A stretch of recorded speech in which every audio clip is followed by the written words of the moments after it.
कह सकते कि लोग नहीं आए मतलब प्रभु के, नहीं, ऐसा नहीं कह सकते।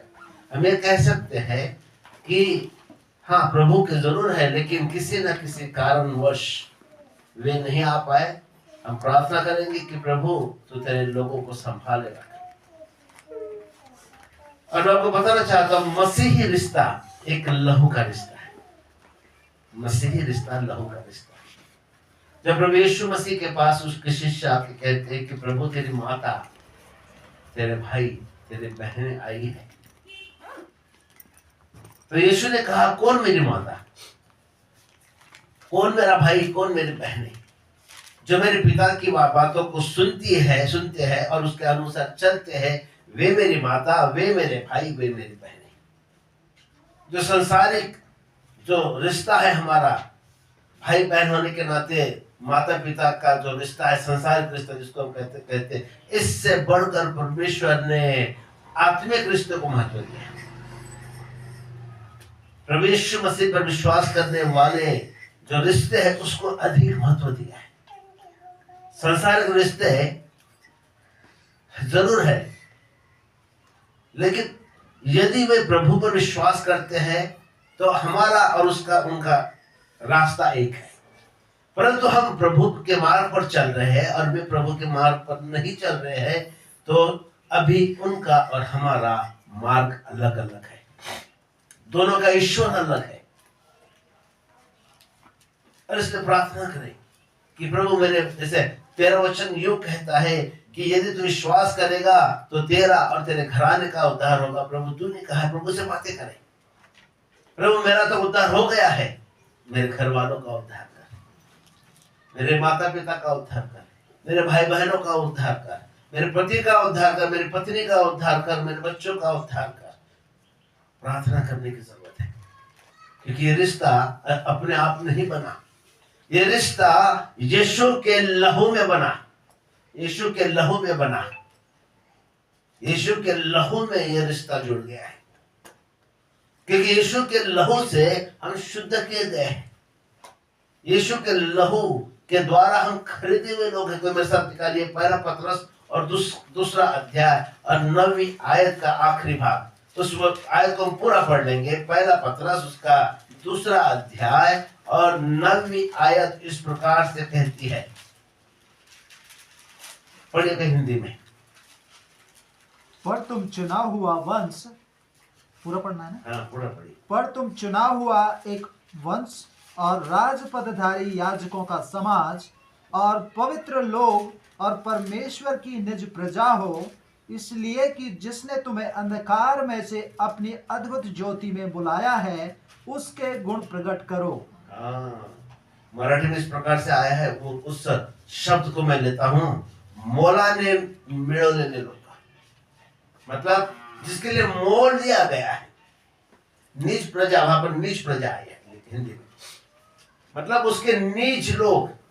परंतु मराठी में इस प्रकार से लिखा है, मराठी में मोल देकर प्राप्त किए हुए लोग। और मोल किस बात का दिया गया? बाइबल हमें बताती है कि हम सब अंधकार में खोए हुए थे, कोई आशा नहीं थी, मृत्यु के देश में बैठे थे। ऐसे समय परमेश्वर का प्रेम उसने हम पर प्रकट किया। रोमियो 5:8 में लिखा है कि परमेश्वर ने अपने प्रेम को इस रीति से प्रकट किया कि हमारे लिए वो मारा गया, हमारे लिए बलिदान हुआ, उसका लहू उसने बहाया, उसके लहू में हम शुद्ध किए गए हैं। हमारा उद्धार पहला पतरस उसका पहला अध्याय एक पन्ना पीछे अगर हम जाते हैं, वह 18 और 19वें वचन में इस प्रकार से लिखा है।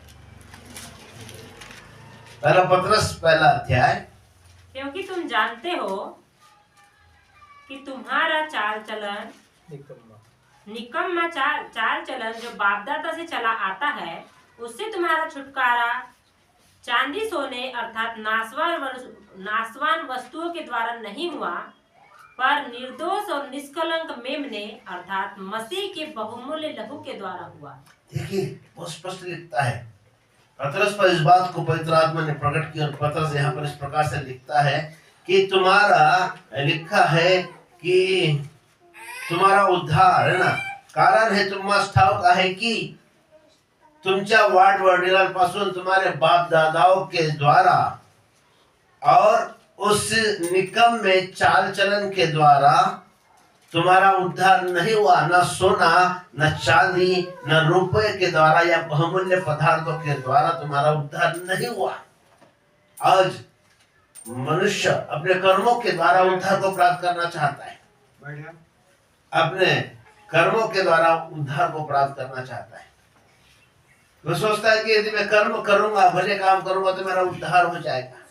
परंतु हमारे पुण्य कर्म, हमारे अच्छे काम, हमारे भले काम, यशायाह 64:6 में इस प्रकार से लिखा है कि मैल चिथड़ों के समान है। परमेश्वर उन कामों को ग्रहण नहीं करता, क्योंकि मनुष्य के हृदय से, मनुष्य के द्वारा उत्पन्न होकर वो कार्य सामने आते हैं, या ऐसा कहेंगे कि वो मनुष्य उत्पादित कार्य है, परमेश्वर उत्पादित नहीं है।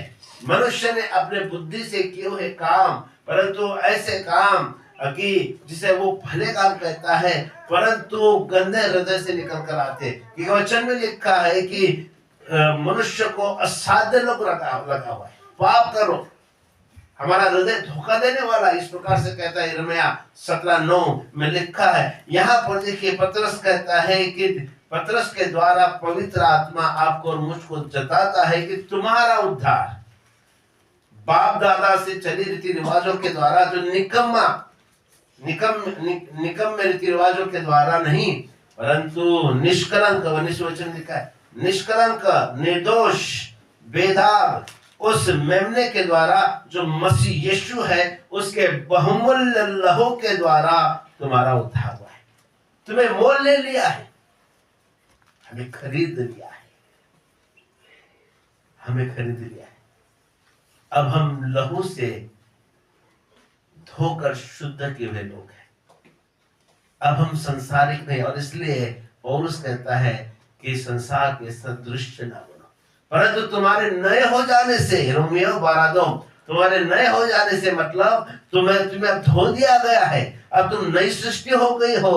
अब तुम्हारे नए हो जाने से तुम्हारा चाल चलन भी बदलता जाए, यीशु के रूप में बदलता जाए। हम यीशु के समान तो नहीं बन सकते, लेकिन यीशु के समान दिख जरूर सकते। प्रभु प्रार्थना करके उस गीत में इस प्रकार से लिखा है कि प्रभु मैं तेरे समान दिखूं। यीशु तो पवित्र है, परंतु हम भी यीशु के समान दिखने पाए। प्रभु ऐसी तू मेरी सहायता कर। उस गीत में इस प्रकार से गीतकार लिखता है।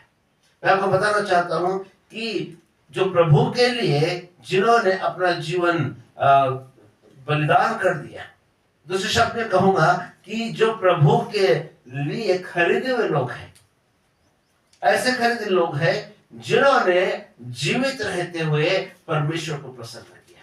हनोक के विषय में लिखा है, हनोक परमेश्वर के साथ साथ चला 300 वर्ष, उसने परमेश्वर को प्रसन्न किया, निर्दोषता का जीवन जिया, आज्ञाकारिता का जीवन जिया, परमेश्वर को उसने प्रसन्न किया। क्योंकि इब्रानियों 11:5 में उसी हनोक के विषय में जो आठवां पुरुष जिसे कहा गया है, 8वां वंश बोले, 8वां पुरुष जिसे कहा गया है, उस हनोक के विषय में इब्रानियों 11:5 हमें यह बतलाता है कि हनोक के विषय उसके उठा लिए जाने से पहले परमेश्वर ने गवाही दी कि हनोक उसे प्रसन्न करता था।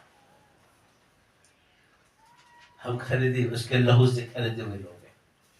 हमारा काम है उसको प्रसन्न करना, हमारे द्वारा प्रभु प्रसन्न किया जाए। ये रिश्ता लहू का इसलिए मैंने कहा क्योंकि हम उसके लहू से खरीदे हुए लोग हैं। इस संसार की वस्तुओं से नहीं, पैसों से नहीं, या किसी बातों से खरीदे नहीं गए हम। हमारा छुटकारा बहुमूल्य पदार्थ, सोना चांदी रुपए या बाप दादा से चले आ रहे निकम्मे चाल चलन के या रीति रिवाजों के द्वारा हमारा उद्धार नहीं हुआ, हमारा छुटकारा नहीं हुआ। यदि हमारा छुटकारा हुआ है, परमेश्वर का वचन यूं कहता है कि वो हमारा छुटकारा प्रभु यीशु मसीह जो मेमना है उसके बहुमूल्य लहू के द्वारा हुआ है। हम लोग से साफ किए हुए लोग हैं। हम मतलब कौन? जो प्रभु यीशु पर विश्वास करते हैं, जो उस पर भरोसा करते हैं, जो उसका अनुकरण करते हैं, वे लोग। और ऐसे लोगों के विषय में जब मैं पढ़ रहा था 7वां अध्याय प्रकाशित वाक्य का मैं पढ़ रहा था, और वहां पर इस प्रकार से लिखा है 13 और 14वें वचन में, एक प्राचीन ने पूछा। ये प्राचीन कौन है? ये प्राचीन वे है जिन्होंने अपना जीवन प्रभु को दे दिया, जो प्रभु के लिए समर्पित हुए, यहां तक कि कुर्बान हुए। और 12 प्राचीन, पुराने नियम के 12 वंश जो प्राचीन को दर्शाता है, और 12 उनको दर्शाता है जो नए नियम के प्राचीन है। प्रभु यीशु मसीह के शिष्य कह सकते हैं। अब पुराने 12 into 12 144 लिखा है वहां पर। ऐसी एक संख्या है जो सांकेतिक संख्या है पुराने नियम के, यीशु मसीह के आने के पहले के और यीशु मसीह के बाद के, जिन्होंने प्रभु को अपना आधार समझा, प्रभु को अपना उद्धार समझा, जो प्रभु के साथ साथ चले, जिन्होंने पवित्रता का जीवन बिताया, जिन्होंने अपना जीवन समर्पित कर दिया, उन लोगों के विषय में लिखा है। और यहाँ पर 13वें वचन में इस प्रकार से लिखा है, कोई पढ़ी हिंदी में। इस पर प्राचीनों में से एक ने मुझसे कहा, ये श्वेत वस्त्र पहने हुए कौन है और कहाँ से आए हैं? देखिए, एक प्राचीन ने मुझसे पूछा। देखिए, कहता है कि प्राचीनों में से एक प्राचीन ने मुझसे पूछा, ये श्वेत वस्त्र पहने हुए कौन है और कहां से आते हैं? ये कौन है वो? फिर आगे में कहता है, मैंने उससे कहा, हे स्वामी, तू ही जानता है।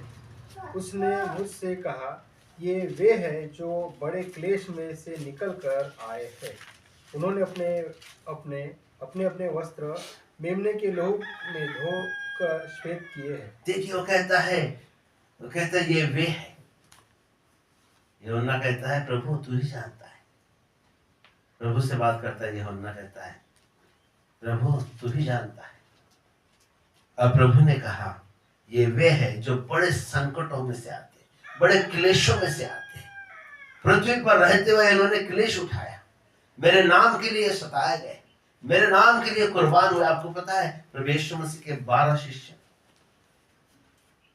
जो प्रभु यीशु मसीह के लिए सताए गए, जिनको मार डाला गया, किसी को आरे से चीर दिया, किसी को तलवार से, किसी को उल्टा सलीब पर चढ़ा दिया, किसी को मतलब अनेक अनेक प्रकार से उनको घात किया गया, उनको मारा गया।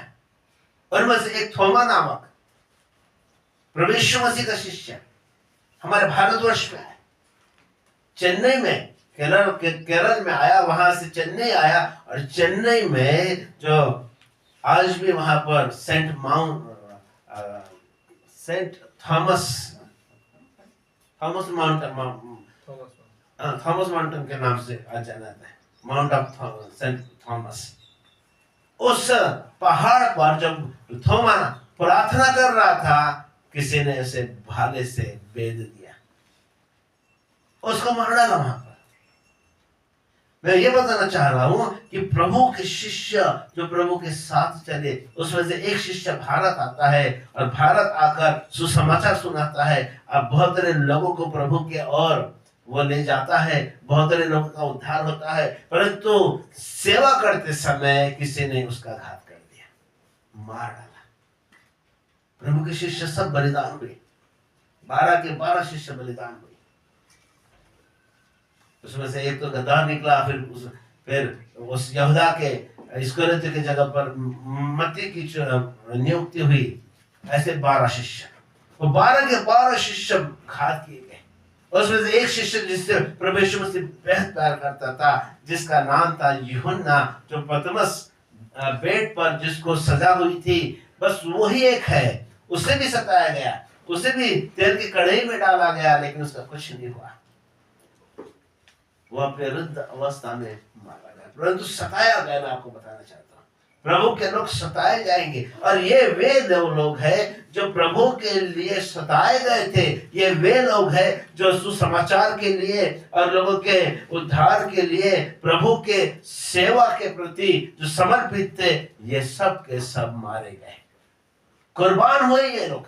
और ये परमेश्वर कहता है ये वे लोग हैं जो बड़े क्लेश से आते हैं, जिन्होंने अपने, क्या शब्द है, अपने वस्त्र मेमने के लहू में धोकर शुद्ध किए हैं। ये वे लोग हैं जिन्होंने अपने वस्त्रों को मेमने के लहू में धोकर श्वेत किए हैं, शुभ्र किए हैं, शुद्ध किए हैं।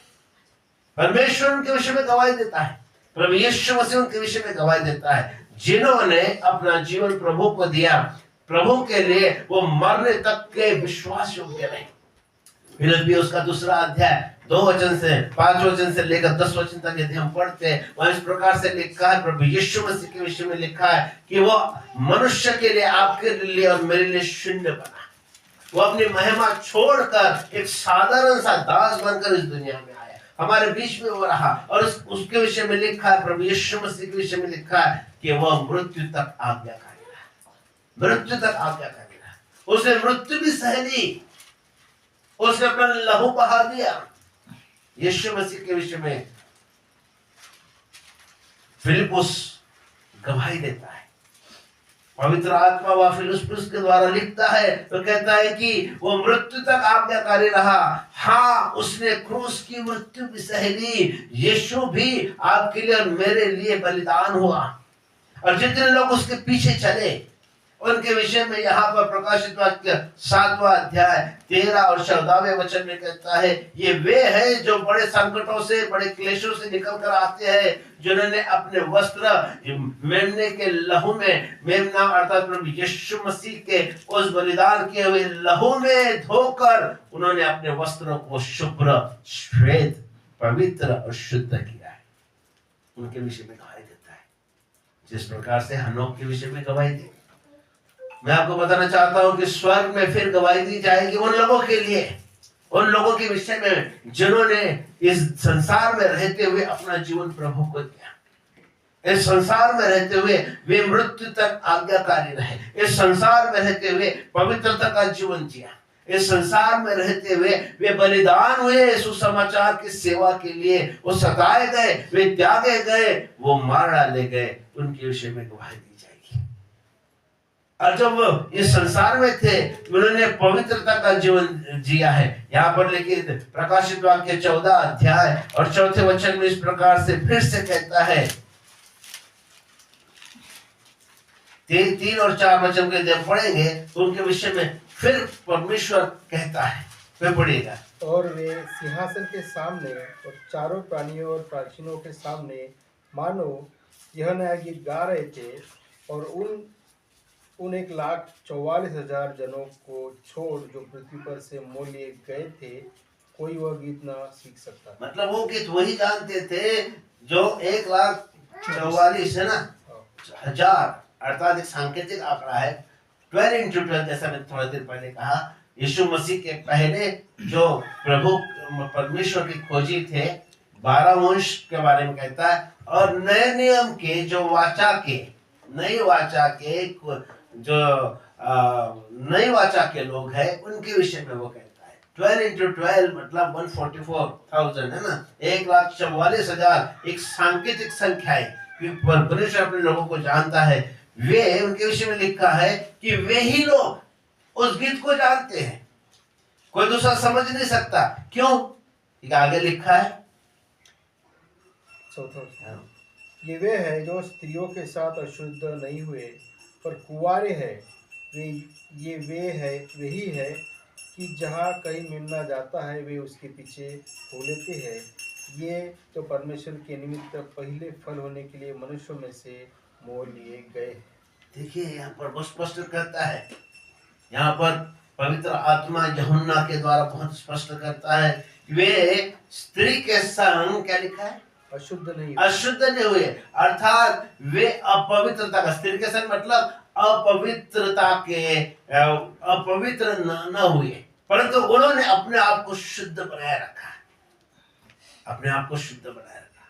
स्त्री इस संसार का चित्र है, यहाँ पर स्त्री उस दुष्ट शैतान का चित्र है, उस संसार की अभिलाषाओं का चित्र है। उसके संग इस संसार की अभिलाषाओं में वो गिरे नहीं, परंतु उन्होंने अपने आप को बचाए रखा, शुद्ध बनाए रखा। वे उनके विषय लिखा है कि मेमना जहां कहीं जाता वे मेमने के पीछे जाते हैं, और ये मनुष्य में से प्रथम फल है। और उस मेमने के द्वारा मनुष्य में से यह खरीदे हुए लोग हैं। यीशु मसीह के लहू के द्वारा ये खरीदे हुए लोग हैं। 5वें आयत कहता है कि उनके मुख में न तो कोई झूठ मिला, मराठी मध्ये आणि त्यांच्या तोंडात लबाडी सापडली नहीं, उनके मुख में कोई भी झूठी बात न पाई गई, परंतु ये निष्कलंक है जो यीशु मसीह के लहू के द्वारा खरीदे हुए लोग हैं। देखिएगा, एक बड़ी संख्या है जो सिंहासन के सामने खड़ी है, हाथों में खजूर की डालियां लिए हुए होसाना हालेलुया करके गीत गा रही है।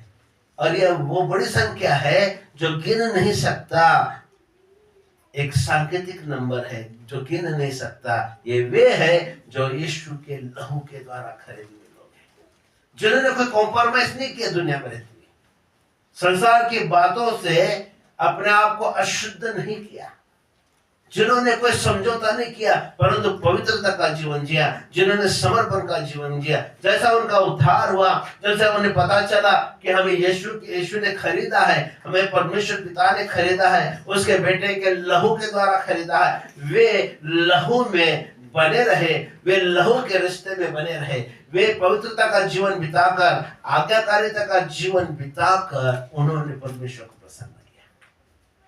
यीशु का लहू सस्ता नहीं है, जो लहू आपके लिए और मेरे लिए बहाया गया है, इसलिए बहाया गया कि आप और मैं शुद्ध हो जाए, आप और मैं पवित्र हो जाए। उस पाप के मैल से धोकर आपको इसलिए शुद्ध किया कि हम पवित्रता का जीवन बिताए, हम निष्कलंकता का जीवन बिताए, बेदाग का जीवन बिताए।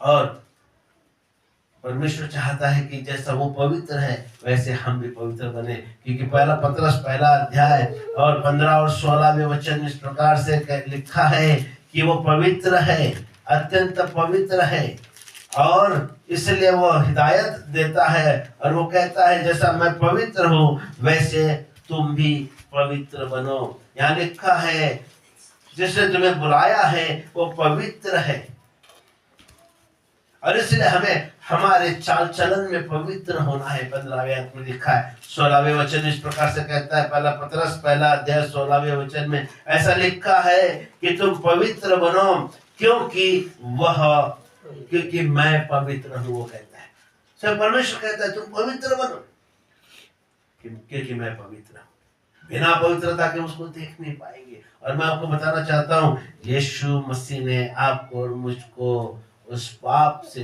छुटकारा दे दिया है। जिस दिन आपने विश्वास किया, जिस दिन आपने अपना जीवन प्रभु को दिया, उस दिन आपने उद्धार को पाया, आपने छुटकारे को पाया। यीशु के लहू के द्वारा आपका और मेरा छुटकारा हुआ है, और जब छुटकारा हुआ है हमें अपने प्रभु की सेवा करना है, हमें पवित्रता की सेवा करना है, हमें समर्पण के साथ प्रभु की सेवा करना है। दुष्ट शैतान तो पल पल में आपको और मुझको गिराना चाहता है, परंतु लिखा है ये वे है जो बड़े क्लेश से निकल कर आते हैं। हो सकता है इस संसार में आपको क्लेश हो सकता है इस संसार में आपका सताव हो सकता है इस संसार आपको त्याग दे, ये संसार आपको ग्रहण न करे। लिखा है वचन में कि संसार ने यीशु को ग्रहण नहीं। यीशु कहता है यदि मैं संसार का होता तो संसार मुझे ग्रहण करता, परंतु संसार ने मुझे ग्रहण नहीं किया क्योंकि मैं संसार का नहीं हूं। वैसे यदि तुम संसार के हो तो तुम्हें संसार ग्रहण करेगा, परंतु यदि तुम संसार के नहीं हो, तुम स्वर्ग राज्य के हो, तुम यीशु के लहू के द्वारा खरीदे हुए लोग हो, तो संसार तुम्हें ग्रहण नहीं करेगा, परंतु संसार तुमसे नफरत करेगा, संसार तुम्हें सताएगा, तुम्हें ठुकराएगा, तुम्हारा त्याग करेगा। और मसीह जीवन बलिदान का जीवन है, बलिदान का जीवन है। यीशु ने कहा यदि कोई मेरे पीछे आना चाहे तो अपना क्रूस उठाकर मेरे पीछे छोड़े। अपना क्रूस उठाकर, उससे पहले अपने आप का इनकार करें, अपने आप का इनकार करें। जैसा पौल ने अपने आप का इनकार किया।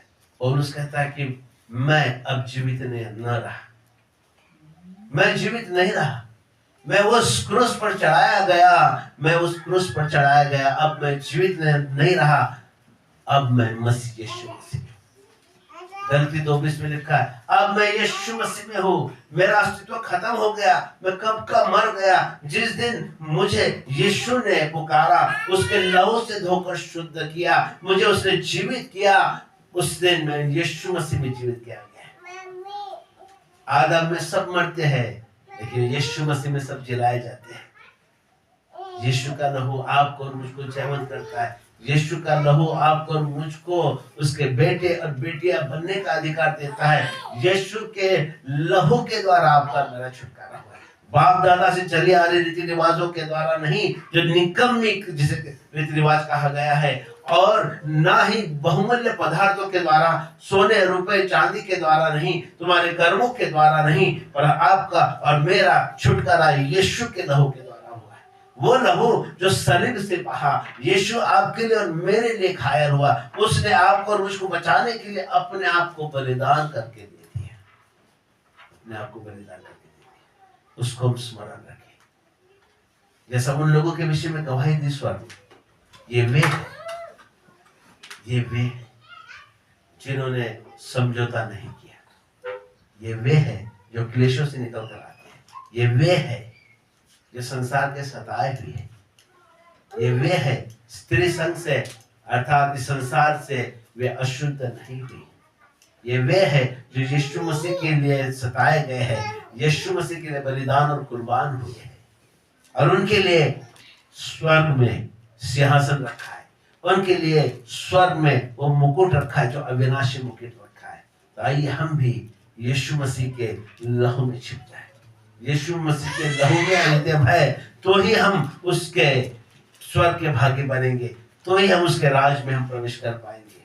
बिना यीशु के लहू के हम स्वर्ग के राज में नहीं जाएंगे। विवाह का वो भोज को स्मरण करो। राजा ने अपने पुत्र के विवाह के भोज में भोजन अर्थात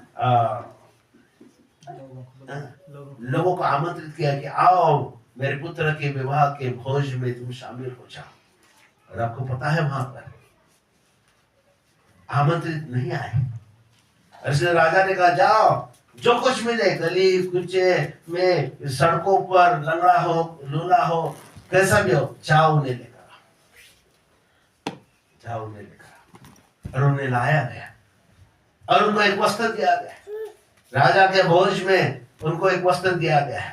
जब वो भोजन करने बैठे तो राजा उनसे मिलने आया, हर एक को मिल रहा था, परंतु वहां पर एक व्यक्ति पाया गया जिसके पास में वस्त्र नहीं था।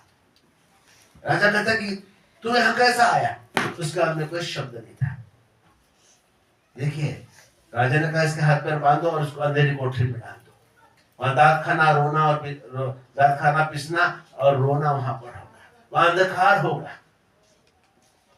बिना वस्त्र के, बिना लहू के वस्त्र के हम स्वर्ग के राज में नहीं जा पाएंगे। और यीशु का लहू का वस्त्र हमें और आपको दिया गया है।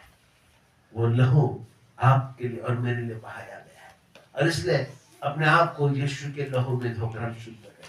अपने आप को रोज रोज अपने आप को हम जांचे और प्रभु के लहू में छुप जाए, क्योंकि यीशु के लहू के द्वारा ही आपका मेरा उद्धार हुआ है। और यीशु के लहू की सामर्थ्य आपको बचाए रखती है। शैतान आपसे डरता है यदि आप उसके लहू में।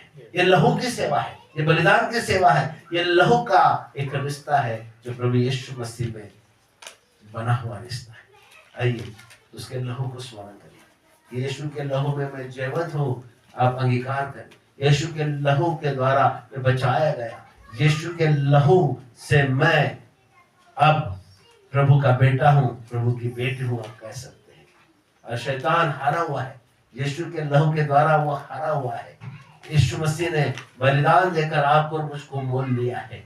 और एक दिन स्वर्ग में फिर गवाही दी जाएगी, ये वे है जो बड़े क्लेश से आते हैं। ये वे है जिन्होंने अपने आप को अशुद्ध नहीं किया। ये वे है जिन्होंने संसार से कोई समझौता नहीं किया, परंतु अपने वस्त्रों को यीशु के लहू में धोकर शुद्ध किए, श्वेत किए। ये वे है। आइए हम अपने आप को जांचें। यदि हम